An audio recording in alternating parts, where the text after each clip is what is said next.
Shalom, damai sejahtera, Bapak-bapak, Ibu-ibu, dan saudara sekalian. Selamat bertemu kembali dalam acara Embun Surgawi. Kali ini saya mengambil tema tentang dosa. Mari kita mulai dengan mohon pimpinan Roh Kudus. Terima kasih Tuhan Yesus, pada saat ini kami kembali dalam acara Embun Surgawi. Biarlah Tuhan urapi hamba-Mu, urapi juga Bapak-bapak, Ibu-ibu, saudara sekalian yang diberikan anugerah kesempatan untuk mendengarkan, untuk belajar firman ini, dan juga untuk disimpan dalam hati dan siap melakukan oleh karena pertolongan Roh Kudus. Terima kasih Tuhan, dalam nama Yesus hamba-Mu berdoa, amin. Diambil dari Yakobus 4 ayat 17. Jadi jika seorang tahu bagaimana ia harus berbuat baik, tetapi ia tidak melakukannya, ia berdosa. Ini satu ayat yang saya akan selalu ingat untuk menjadi rambu-rambu bahwa tidak ada peluang untuk kesombongan, karena masih banyak yang baik yang belum dilakukan. Baik para pendeta, diakon, guru-guru sekolah minggu, anak-anak Tuhan. Di dunia ini masih banyak yang baik-baik tapi belum kita lakukan. Menurut ayat ini, jikalau kita sudah tahu bagaimana harus berbuat baik tetapi tidak melakukannya, ia berdosa. Karena dosa itu juga akan menghalangi berkat, hikmat, rahmat, dan mujizat yang harusnya tiap orang yang percaya dapat menikmati, mengalaminya. Tetapi kita juga bersyukur bahwa ada dosa turunan yang bisa diselesaikan melalui Yesus Kristus, dengan syarat kalau kita percaya menerima Yesus sebagai Juru Selamat, sehingga kita lahir baru oleh karena Roh Kudus masuk dalam hati kita, menjadi meterai dan jaminan. Lalu berikutnya yaitu kalau kita masih hidup, masih diberikan kepercayaan hidup di dunia ini, tentu banyak hambatan, tantangan, dan godaan. Tapi kita bersyukur kalau tadi Yohanes 1 ayat 12, ada 1 Yohanes 1 ayat 9. Jika tiap anak-anak Tuhan bersalah atau berdosa, marilah mengakuinya dengan tulus, bertobat, maka Tuhan berjanji akan mengampuni. Jadi kita bersyukur ada ayat 1 Yohanes 1 ayat yang ke-19.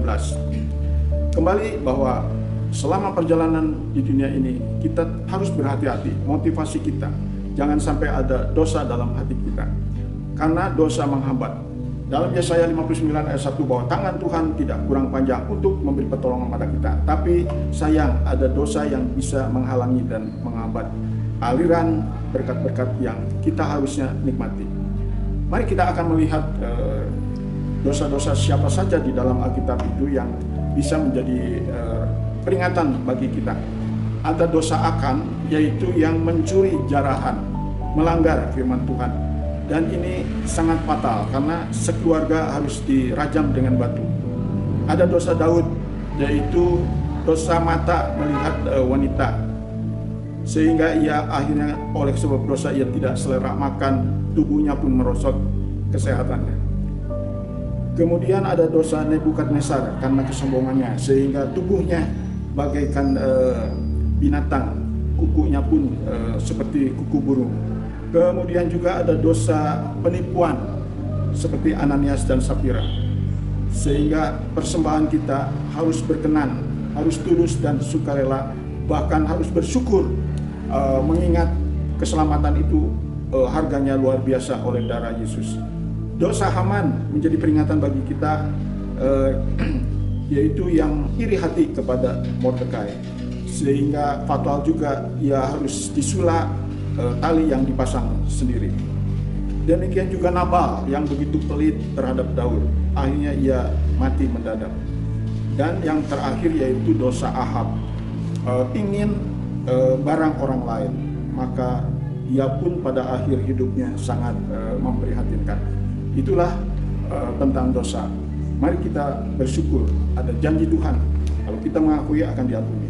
Dan bagi yang belum percaya Yesus, karena masih ada dosa turunan yang membawa maut, percayalah menerima Yesus sebagai Juru Selamat. Kita simak lagu ini.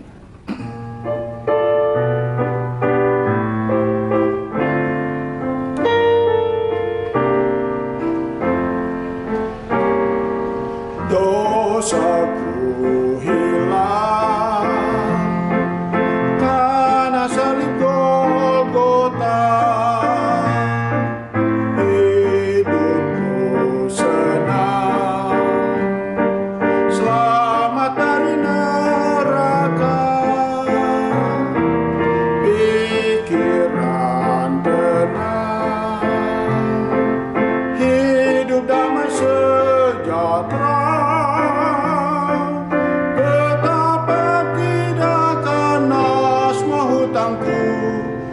dibayar oleh darah Kristus, dosa dihapus oleh darahnya Kristus. Sebab terima Yesus, percaya Juru Selamat, dan diampuni apabila mengakui Allah yang setia adil telah berjanji mengampuni semua